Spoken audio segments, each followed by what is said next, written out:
குருவே சரணம். வணக்கம். நான் உங்கள் ஜோதிடர் கோவர்தன் பேசுகிறேன். இன்றைக்கி நம்ம பார்க்கக்கூடிய தலைப்பு வந்து பரிகாரம் ஏன் வேலை செய்யவில்லை. இப்போ நிறைய பேருக்கு இந்த சந்தேகம் இருக்கும். சார், நான் கோயிலுக்கு போய் பரிகாரம் பண்ணேன் சார், எனக்கு வந்து இவங்க பரிகாரம் பண்ணி விட்டாங்க, பரிகாரத்துக்கு நான் எல்லா வேலையும் நாங்கள் பார்த்தோம், தோஷம் போகவே இல்லையே அப்படின்னு நிறைய பேர் கேட்பாங்க. குறிப்பாக வந்து திருமணத்துக்கு வந்து ஏதாவது தோசை விலகிறக்காண்டி கோயிலுக்கு போக சொல்லியிருப்போம், இல்லை யாரோ ஜோசியர் சொல்லியிருப்பாங்க, நீங்களும் போயிட்டு வந்திருப்பீங்க, திருமண தடை நீங்காமலே இருந்திருக்கும். அப்போ இதுக்கெல்லாம் வந்து என்ன காரணம், என்ன ஒரு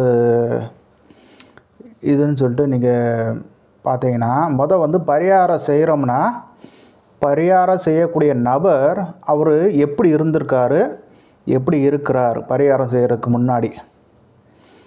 அதாவது அப்போ தான் வந்து என்னென்னா கோயிலுக்கு போகிற மாதிரி இருக்கும், போய் வந்து கடையில் போய் பிரியாணி தின்னுட்டு வர்றது.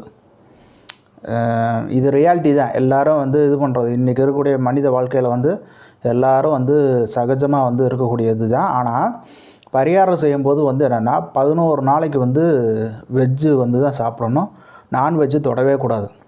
இதுதான் வந்து பரிகாரத்துக்கு உண்டான இது. ஏன்னா 11 தினங்கிறது வந்து நம்ம உடம்புல வந்து சுத்தப்படுத்தக்கூடிய அந்த இது ஒரு சேஞ்சஸ் நம்ம உடம்புல வந்து ரத்தத்தில் வந்து இது அந்த 11 நாளுக்கும் குடிக்கவும் கூடாது, நான்வெஜ் மட்டும் சாப்பிடக்கூடாதுன்னா குடிக்கவே கூடாது. அனுசாரம்னு மட்டும் சொல்லுவாங்க. அது சுருக்கமாக நான் என்ன சொல்கிறேன்னா, தண்ணி அடிக்கக்கூடாது, நான்வெஜ் சாப்பிடக்கூடாது, பொம்பளையை கூட சேரக்கூடாது. ஓப்பனாகவே நான் சொல்கிறேன், சரிங்களா? பெண்களாக இருந்தாலும் இது பொருந்தும், சரிங்களா? அதாவது உடல் ரீதியான இதில் வந்து ஈடுபடக்கூடாது, தாம்பத்திய இதில் கொஞ்சம் விலகி இருக்கணும். இது வந்து எதுக்குன்னா பரிகாரம் செய்கிறதுக்கு முன்னாடி உள்ள பொசிஷனு. ஒரு 11 நாளைக்கு வந்து நீங்கள் இந்த மாதிரிலாம் இருந்து எப்போவுமே தெய்வ நினப்பாகவே இருந்து, தெய்வமே எனக்கு இந்த மாதிரி ஒரு பிரச்சனை இருக்குது, இந்த இதுக்காண்டி தான் நான் பரிகாரம் பண்ண போகிறேன் அப்படின்னு சொல்லிட்டு எப்போவுமே வந்து அந்த தெய்வத்தையே நினச்சிக்கிட்டே இது பண்ணோம்னா நீங்கள் செய்யக்கூடிய பரிகாரம் வந்து ஏற்றுக்கொள்ளப்படும்.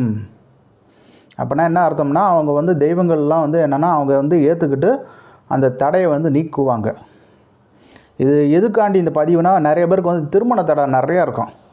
திருமண தடை என்கிட்ட வந்து பரிகாரம் கேட்க ஆட்களும் சரி நிறைய இது பண்ணும். அப்போ வந்து என்னென்னா பரிகாரம் பண்ணுறதுக்கு என்ன நிலமைனா, அப்போ எந்த அளவுக்கு வந்து அவங்க வந்து கட்டுக்கோப்பாக இருக்கணுன்றது பார்த்துக்குங்க. இதில் தான் வந்து நிறைய பேருக்கு இப்போ உதாரணத்துக்கு வந்து என்னென்னா, ஒருத்தர் வந்து குறி சொல்கிறாப்புல,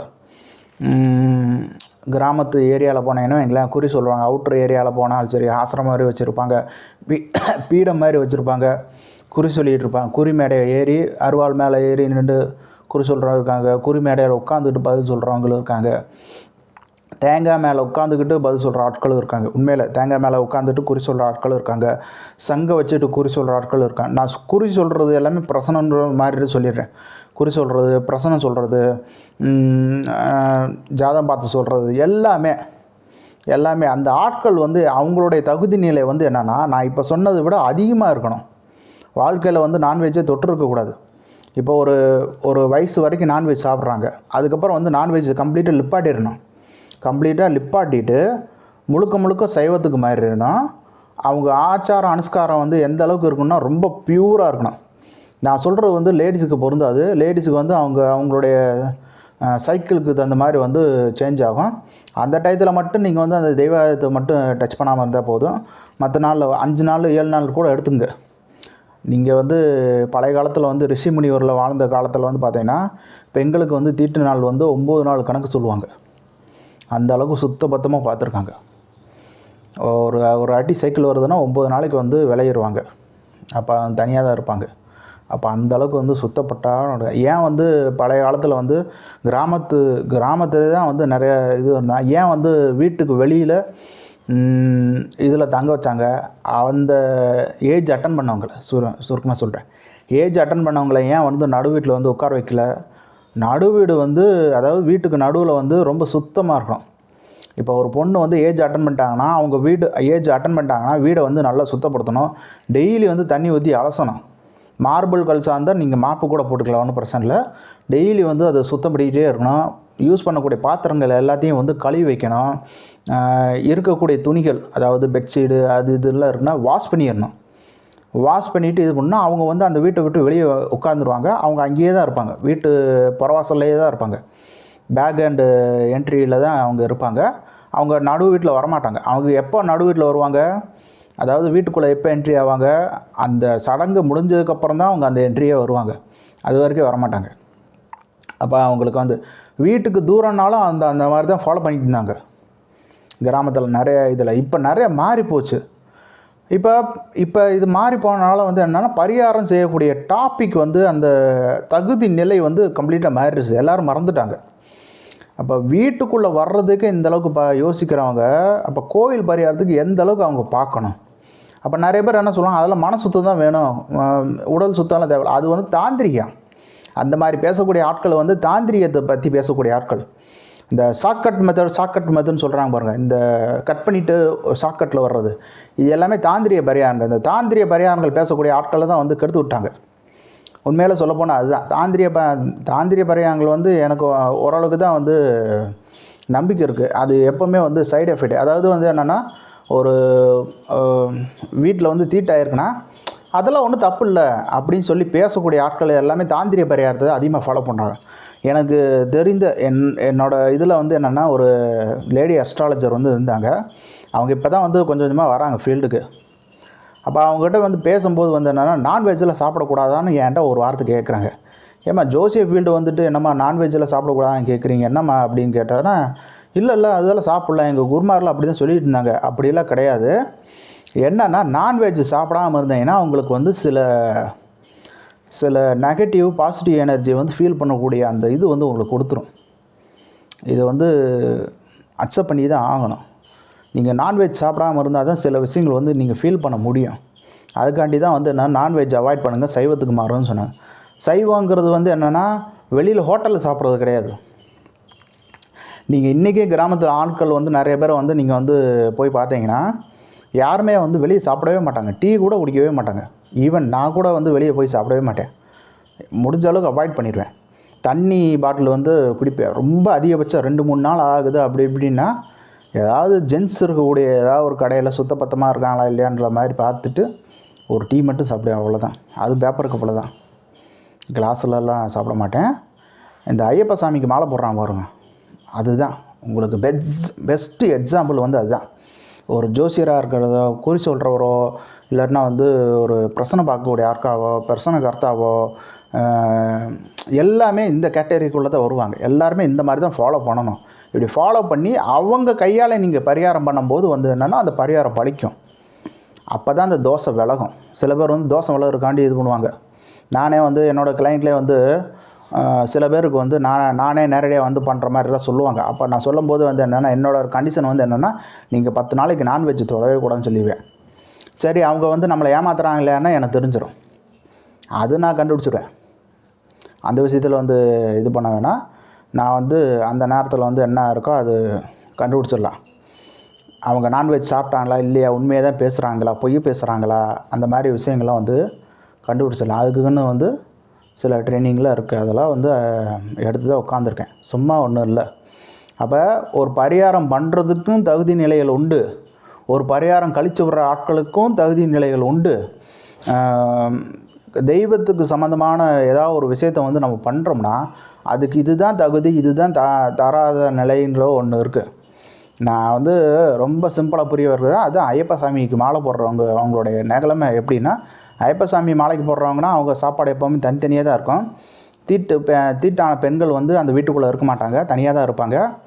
அந்த வீட்டுக்குள்ளே இருப்பாங்கன்னா அவங்க இருக்க இடத்துல அதனால தான் வந்து என்னென்னா, சாமியெல்லாம் வந்து மொத்தமாக வந்து ஒரு இடத்துல இருப்பாங்க.